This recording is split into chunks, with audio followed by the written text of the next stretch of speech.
찬송가 280장 천부여 의지없어서 함께 찬송하시겠습니다. 천부여 의지없어서 손들고 옵니다. 주 나를 외면하시면 나 어디 가리까. 내 죄를 씻기 위하여 피 흘려 주시니 곧 회개하는 마음으로 주 앞에 옵니다. 전부터 계신 주께서 영죽을 죄인을 보혈로 구해 주시니 그 사랑 한없네. 내 죄를 씻기 위하여 피 흘려 주시니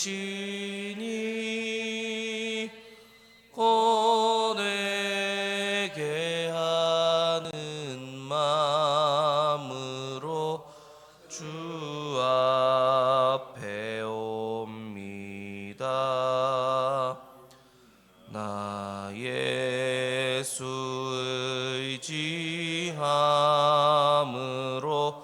큰 권능 받아서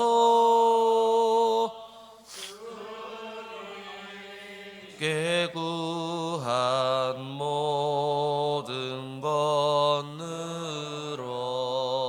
얻겠습니다. 내 죄를 씻기 위하여 피 흘려 주시니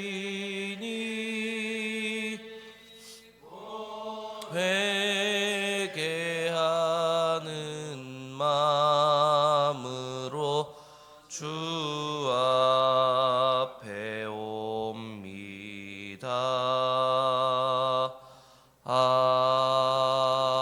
아멘. 사도신경으로 신앙 고백 드리겠습니다.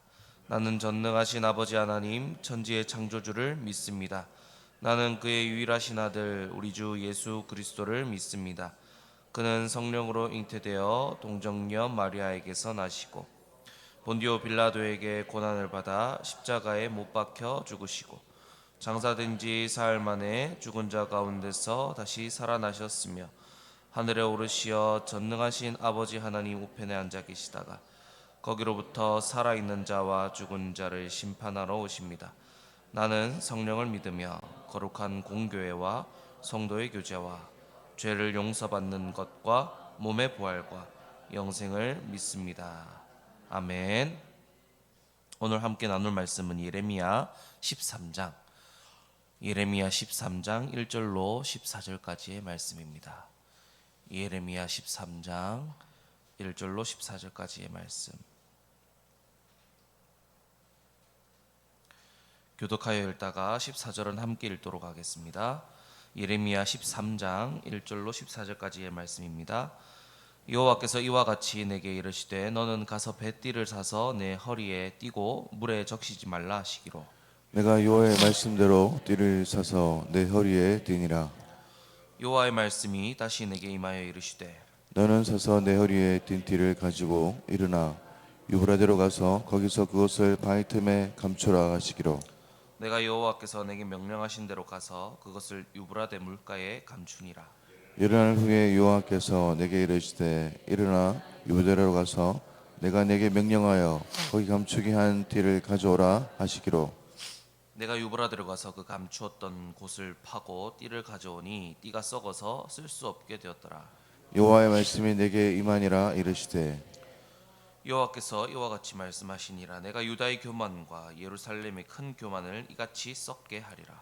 이 악한 백성이 내 말 듣기를 거절하고 그 마음에 완악한 대로 행하며 다른 신들을 따라 그를 섬기며 그에게 절하니 그들이 이 띠가 쓸 수 없음 같이 되리라.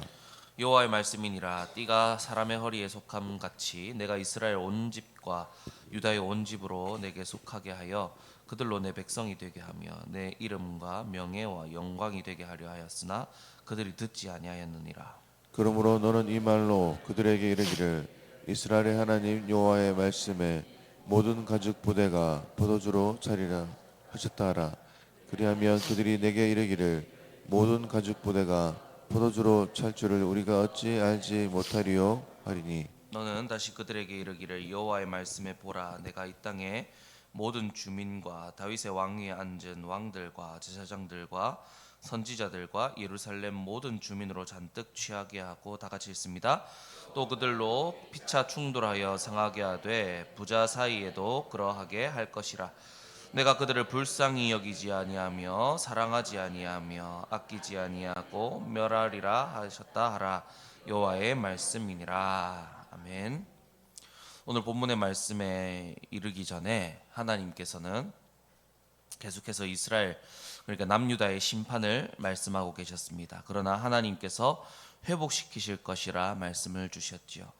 그리고 오늘 본문에 이르러서는 이스라엘이 얼마나 부패하고 하나님에 대해서 돌아섰는지에 대한 상징적인 행동들을 행하도록 하십니다. 그리고 그 상징적인 행동들이 어떤 의미인지를 알려주십니다. 먼저 하나님께서는 예레미야에게 배띠를 사서 허리에 띠고 물에 적시지 말라라고 하셨습니다. 예레미야는 그 말씀 그대로 행합니다. 다음으로 하나님께서는 허리에 띈 띠를 가지고 유브라데로 가서, 그러니까 이 유브라데 강가로 가서 바위 틈에 감추라 하셨습니다. 다음으로는 여러 날 후에 유브라데로 가서 그 허리띠를 가져오라 하셔서 가지러 갔습니다. 그런데 그 띠는 썩어서 쓸 수가 없게 되었던 것이죠. 이에 대해서 하나님께서는 이 띠는 유다 이스라엘인데 띠가 너희 허리에 둘러있든 내가 그들을 택해서 내 소유 삼았고 내 백성과 내 영광이 되게 하려 했으나 띠가 강가의 바위 틈에 들어갔듯이 자신의 완악함대로 행하고 다른 신들을 따라 그들을 섬기며 하나님을 버렸다라고 말씀하십니다. 특별히 오늘 10절 말씀에 하나님께서는 이 악한 백성이라고 이스라엘을 말하고 계십니다. 하나님께서는 내 딸, 내 백성이라 표현하시다가 이제는 이 악한 백성이라 부르시며 남유다 백성들을 향한 분노를 드러내고 계십니다. 그리고 내 말 듣기를 거절하고 라고 나와 있는데 여기서 거절한다라는 이 히브리어는 마안입니다. 믿다라는 뜻의 아멘의 이 히브리어 글자와 이 비슷하게 생겼습니다. 아멘과 이 마안이요. 그래서 하나님께서는 이 단어를 쓰실 때 언어 유희와 같이 쓰시면서 그들이 내 말을 거절했다는 것은 그저 그냥 거절했다는 것이 아니라 그들이 나를 믿지 않았다라는 것으로 말씀하고 계신 것입니다. 하나님을 믿지 않고 다른 신을 섬겼다, 믿었다라는 것입니다. 이후에 나오는 그의 마음에 완악한 대로 행하며 다른 신들을 따라 그에게 절했다라고 나오지요. 하나님을 버리고 다른 신을 믿었다라는 것입니다. 그래서 그들은 띠가 썩어 못 쓰는 것과 같이 될 것이라 말씀하십니다. 그리고 그들은 다른 신들을 따라 행하고 절하면서 굉장히 교만했습니다. 여기서 교만이란 단어는 히브리어로는 가온인데 높다, 높아지다라는 뜻에서 파생된 단어로 요단 강가의 우거진 숲을 가리키는 말로 쓰인 단어이기도 합니다. 그렇게 그들은 스스로 우거진 숲과 같이 마치 대단한 채 여기며 살아가고 있었다는 것입니다. 하나님을 믿지 않고 거절하고 의지하지 않아도 자신들은 괜찮다고 대단하다고 느끼고 믿고 있었다는 것입니다. 그러나 하나님께서는 그들이 스스로 아무리 대단한 척을 해도 결국 아무 쓸모가 없음을 이 상징적인 행동을 통해서 말씀해 주시고 보여주고 계신 것입니다.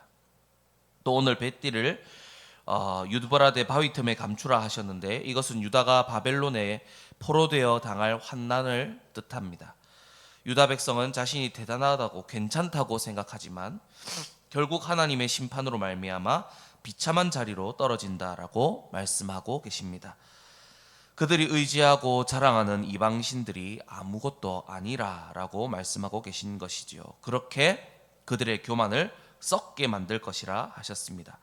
하지만 그들은 여전히 하나님의 말을 거절하고 믿지 않고 듣지 않았습니다.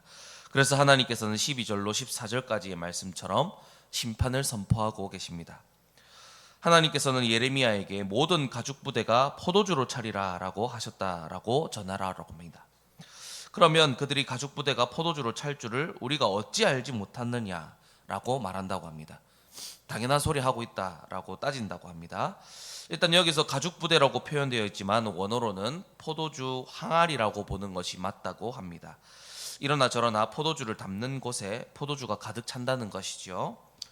그런데 이 표현은 이스라엘의 흔한 격언 중에 하나였습니다. 제가 말씀드렸듯이 당연한 이치다 라고 말할 때 이 격언을 썼다고 말합니다. 두말하면 입 아프다라는 것과 같은 느낌이랄까요.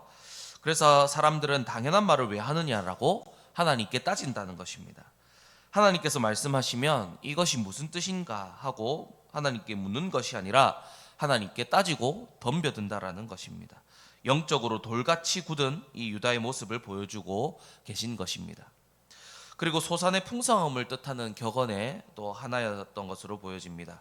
유다는 자신들이 잘 될 것이라 풍성히 소산을 누릴 것이라 생각했습니다. 이대로 괜찮다 여긴 것이죠. 하나님께서 그렇게 말씀하실 때에 당연히 우리가 소산을 누리며 풍성해질 것을 아는데 왜 그렇게 말씀하시냐라고 따진다는 것입니다. 그러나 하나님께서는 그 뜻으로 말씀하신 것이 아니었죠. 하나님을 따르고 하나님을 믿는다면 너희에게 소산의 풍성함으로 다가오겠지만 하나님을 버리고 다른 신을 믿는다면 이 말은 하나님의 진노의 잔이 가득 찬다는 의미가 된다라고 말씀하고 계신 것입니다. 하나님께서는 왕과 제사장과 선지자와 모든 주민이 잔뜩 취해서 인사불성이 되어 자신이 무슨 짓을 저지르는지 모르는 사람처럼 이웃은 물론이고 부모마저 저버리게 되는 심판을 주신다고 말씀하고 계신 것입니다. 그리고 심판할 때는 그들을 불쌍히 여기지도 사랑하지도 아니하고 멸하리라라고 말씀하고 계십니다. 여러분 오늘 이 본문을 통해서 하나님께서는 우리에게 무슨 말씀을 하고 계신 것일까요? 첫째로 하나님께서는 예레미야가 순종했던 모습을 통해서 하나님께 순종하는 우리가 되기를 말씀하고 계십니다. 예레미야는 하나님의 말씀에 대해서 그대로 행했습니다.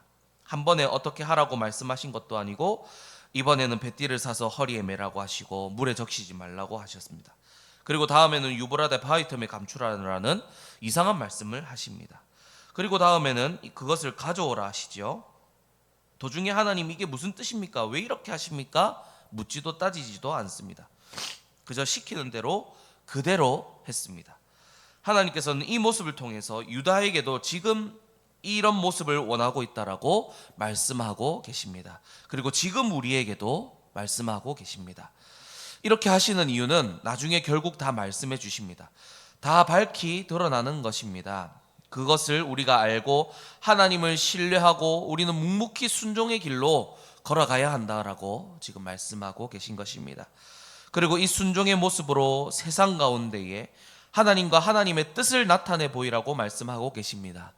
예레미야가 순종했던 이 모습은 다 하나님과 하나님의 뜻을 드러내는 상징적인 행동이었습니다. 이와 같이 하나님께서는 우리의 모든 행동과 모습이 하나님과 그 뜻을 드러내기를 원하신다는 것입니다. 여러분, 우리의 행동 하나하나가 하나님과 그 뜻을 드러내고 있습니까? 아니면 세상을 드러내고 있습니까? 우리의 모든 행동이 주님을 드러내고 주님의 뜻을 드러내는 통로와 도구로 온전히 사용되는 저와 여러분들 되시기를 주님의 이름으로 축복합니다. 둘째로 하나님께서는 하나님 없이도 괜찮고 잘 될 거라는 교만한 생각을 버리고 겸손히 하나님만 의지하라라고 말씀하고 계십니다. 유다는 다른 신을 섬기고 이방 나라를 의지했습니다. 그리고 괜찮을 거라고 생각했습니다. 그리고 자신들은 무성한 숲처럼 울창해지고 번성해지며 거대해질 것이라고 생각했습니다. 하나님 없이도 자신들은 이렇게 잘 살 수 있다라고 교만을 떨었던 것입니다. 그런데 여러분, 결국 그들은 어떻게 되었습니까? 하나님 앞에 심판을 받게 됩니다. 하나님 앞에서는 그 어떤 것도 소용이 없게 됨을 보게 됩니다. 그러니 여러분, 우리는 겸손하게 하나님 앞에서 아무것도 아닌 존재, 이 하나님이 아니고서는 살 수 없는 존재로 고백하며 완전히 하나님 앞에 납작 엎드리고 하나님만 의지하는, 하나님만 믿는 우리가 되어야 한다는 것입니다. 우리가 하나님 앞에 낮출 때에 하나님께서는 우리를 높여주실 것입니다. 그러니 여러분, 이 사실을 믿고 하나님 앞에서 교만을 떠는 것이 아니라 세상 앞에서 교만을 떱시다. 다른 말로 하자면 하나님 앞에서 겸손히 낮추는 모습을 우리의 자존심이자 우리의 자부심으로 여기고 살아갑시다. 그런 인생을 하나님께서 기뻐하시고 마침내 세상 앞에서 보란듯이 우리의 손을 들어 이들이 승리했다, 이들이 옳았다, 우리가 옳았다라고 말씀해 주실 것입니다. 이제 말씀을 정리하도록 하겠습니다. 사랑하는 여러분, 하나님께 순종합시다. 또 그 순종을 통해서 하나님과 그 뜻을 드러내는 삶을 살아내므로 하나님의 기쁨이 되시는 우리가 되시기를 축복합니다. 그리고 항상 하나님 앞에서 겸손함으로 하나님 아니면 안 된다고, 주 나를 외면하시면 나 어찌 서리까 하면서 날마다 하나님 앞에 겸손함으로 살아갑시다. 이 겸손을 하나님께서 기쁘게 받으시고 마지막 날에 하나님께서 우리를 높여주실 것입니다. 그러니 이것을 우리의 자부심으로 여기며 하나님 앞에서 겸손하게 살아가는 저와 여러분들 되시기를 주님의 이름으로 축복합니다. 기도하겠습니다. 하나님 아버지, 오늘 이 새벽에 말씀을 주시니 감사합니다. 하나님께 순종을 통해 우리가 이 세상에 하나님과 하나님의 뜻을 보이는 축복의 통로요, 축복의 도구로 하나님께 쓰임받게 하여 주옵소서. 또한 하나님 앞에 겸손히 나를 낮추며 하나님이 아니면 나는 아무것도 아니라 고백하며 하나님께 딱 붙어 살아가는 우리가 되게 하여 주옵소서. 그렇게 마지막 날에 주님께 참되고 옳은 자라 칭찬받고 높임받는 우리가 되게 하여 주옵소서. 감사드리며 예수님의 이름으로 기도드립니다. 아멘. 주기도문으로 예배를 마치도록 하겠습니다. 하늘에 계신 우리 아버지, 아버지의 이름을 거룩하게 하시며 아버지의 나라가 오게 하시며 아버지의 뜻이 하늘에서와 같이 땅에서도 이루어지게 하소서. 우리에게 일용할 양식을 주시고 우리가 우리에게 잘못한 사람을 용서하여 준 것 같이 우리 죄를 용서하여 주시고 우리를 시험에 빠지지 않게 하시고 악에서 구하소서. 나라와 권능과 영광이 영원히 아버지의 것입니다. 아멘. 이 시간 우리 다 함께 기도할 때 선교와 전도를 위해 기도하겠습니다. 우리가 파송한 선교사들과 후원 선교사, 국내 개척교회 및 기관 선교를 위해 기도해 주시고 반가운 선교사 아들 반정훈 형제 온전히 회복되도록 기도해 주시고 9월 마지막 주에 있을 새생명 축제에 모든 성도들이 또 태신자들을 품고 전도할 수 있는 우리가 되도록 기도해 주시고 또 주일학교 전도사에게도 불이 붙고 또 학교와 학원 전도에 불이 붙도록 다 함께 기도해 주시기 바랍니다. 그리고 들은 말씀 기억하시며 오직 주님께 순종하고 주님만 의지하며 주님만 믿고 살아가는 우리가 되게 해달라고 이 시간 우리 다 함께 주님을 한번 크게 부르고 기도하며 나가겠습니다. 주여